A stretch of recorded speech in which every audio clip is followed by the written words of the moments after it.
आज नए चुने गए विधायकों के सम्मान समारोह में सीएम योगी ने 27 की तैयारी का इशारा भी दे दिया है। सीएम योगी ने कहा कि कुंदरकी में विपक्ष ने जाति वाले दांव को वोटर्स ने विपक्ष के नकार दिया है। सीएम योगी ने चुनौती दी है कि जिस तरह से करहल में जीत का अंतर घट रहा है, 27 में करहल में भी कमल खिल जाएगा। रिपोर्ट आपको दिखाते हैं कि कैसे सीएम योगी आदित्यनाथ ने ऐलान किया। 27 का करहल विजय प्लान क्या है वो भी देखिए।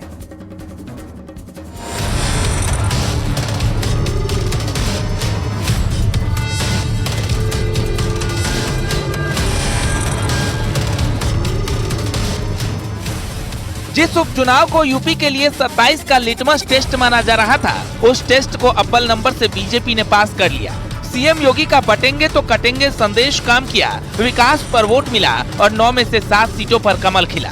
सीतामऊ और करहल भले ही बीजेपी जीत नहीं पाई, लेकिन 27 की सत्ता पर काबिज होने के लिए अब निशाने पर अखिलेश यादव का करहल ही है। करहल और सीतामऊ, करहल में समाजवादी पार्टी की जो बढ़त थी 2022 में और 67 से 68 हजार की थी कि 2027 में भी वहां कमल खिलने वाला है।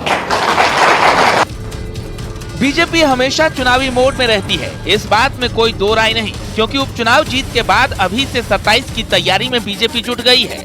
लखनऊ में सीएम योगी की अध्यक्षता में हुई बैठक में इसका खाका भी तैयार किया गया, लेकिन अखिलेश के गढ़ तोड़ने के बाद बीजेपी उनके घर में सेंध लगाने की तैयारी में है। अंकों का अंतर बताकर सीएम योगी ने उस दिन भी ये बात साफ कर दी थी जिस दिन उपचुनाव के नतीजे आए थे। करहल 2022 में समाजवादी पार्टी का प्रत्याशी वहां 67,500 से अधिक वोटों से विजयी हुए थे और इस बार ये अंतर मात्र 14,000 का रह गया है। यानी जो केशव जी ने कहा है कि अगली बार वहां भी कमल खिलेगा, ये इस ओर हम सबको बहुत स्पष्ट कर देता है। जिस कटेहरी और कुंदरकी में बीजेपी के लिए जीतना आसान नहीं था, वहां पर बम्पर वोट मिले।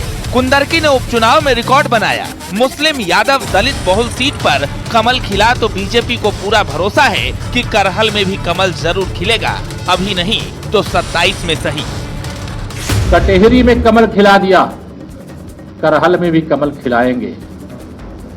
आज नहीं खिल पाया, कोई बात नहीं, लेकिन आगे 27 में वहां पर भी कमल खिलाएंगे।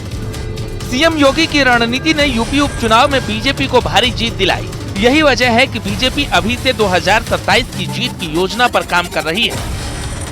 तो उपचुनाव की जीत है 2027 तक, इसी लय को बरकरार रखना है और इसके अलावा जो संगठन को के जो सरकार के जो कामकाज हैं, जो सुशासन का योगी सरकार का मॉडल है, उसे आम जनता तक पहुंचाना है, यानी कि जमीन स्तर पर पहुंचाना है। इसके लिए भारतीय जनता पार्टी के प्रदेश अध्यक्ष भूपेंद्र चौधरी और महामंत्री संगठन ने सीधे तौर पर कहा कि बूथ स्तर पर जो भारतीय जनता पार्टी का एक एक कार्यकर्ता है जो बूथ स्तर पर मौजूद है, वो इस मॉडल को आम जनता के बीच में लेकर जाएगा। दरअसल लोकसभा चुनाव के जो परिणाम आए थे उससे सपा ज्यादा उत्साहित हो गई, लेकिन जो सीट सपा के पास पहले से थी वो भी उपचुनाव में बचा नहीं पाई। जिस सीतामऊ और करहल में सपा जीती, वहां भी वोटों का अंतर महज कुछ हजार का ही रह गया और यही वजह है कि सीएम योगी के 2027 जीतने के प्लान पर अभी से बीजेपी ने काम शुरू कर दिया है। उत्तर प्रदेश के तकनीकी विकास के लिए हमारी प्रतिबद्धता है। उत्तर प्रदेश में लाइन ऑर्डर और बेहतर हो, कहीं कोई दिक्कत न हो। इसके अलावा कुंभ को लेकर के महाकुंभ को और बेहतर बनाते हुए पूरी दुनिया की नजरें आज महाकुंभ के आयोजन पर हैं। और आगामी कुछ कार्यक्रम हैं हमारी पार्टी के, हम सब ने आपस में बैठ के चर्चा की है और उसमें संभवतः हम लोग पूरी तैयारी के साथ, हमारे संगठन का चुनाव है, संगठन का गठन है, इन सारे विषयों पर चर्चा हुई है। जिस तरीके से उत्तर प्रदेश का डेवलपमेंट तेजी से हो रहा है, चाहे उत्तर प्रदेश का नौजवान हो, किसान हो, उत्तर प्रदेश की महिलाएं हो, सबके विकास के लिए हम पूरी गंभीरता और ईमानदारी से काम कर रहे हैं और आने वाले समय में जो एक चुनाव है वो भी भारतीय जनता पार्टी पूरी गंभीरता से लड़ेगी। मुख्यमंत्री जी का हमेशा एजेंडा रहा है कि हम प्रदेश के चौमुखी विकास को सुनिश्चित करें। फिलहाल उपचुनाव में जो लकीर सीएम योगी ने खींची, जो प्लान मुख्यमंत्री ने तैयार किया, बीजेपी उस लय को बरकरार रखना चाहती है और यही वजह है कि सीएम योगी सीधे करहल पर फोकस कर रहे हैं। Bureau report, news 18।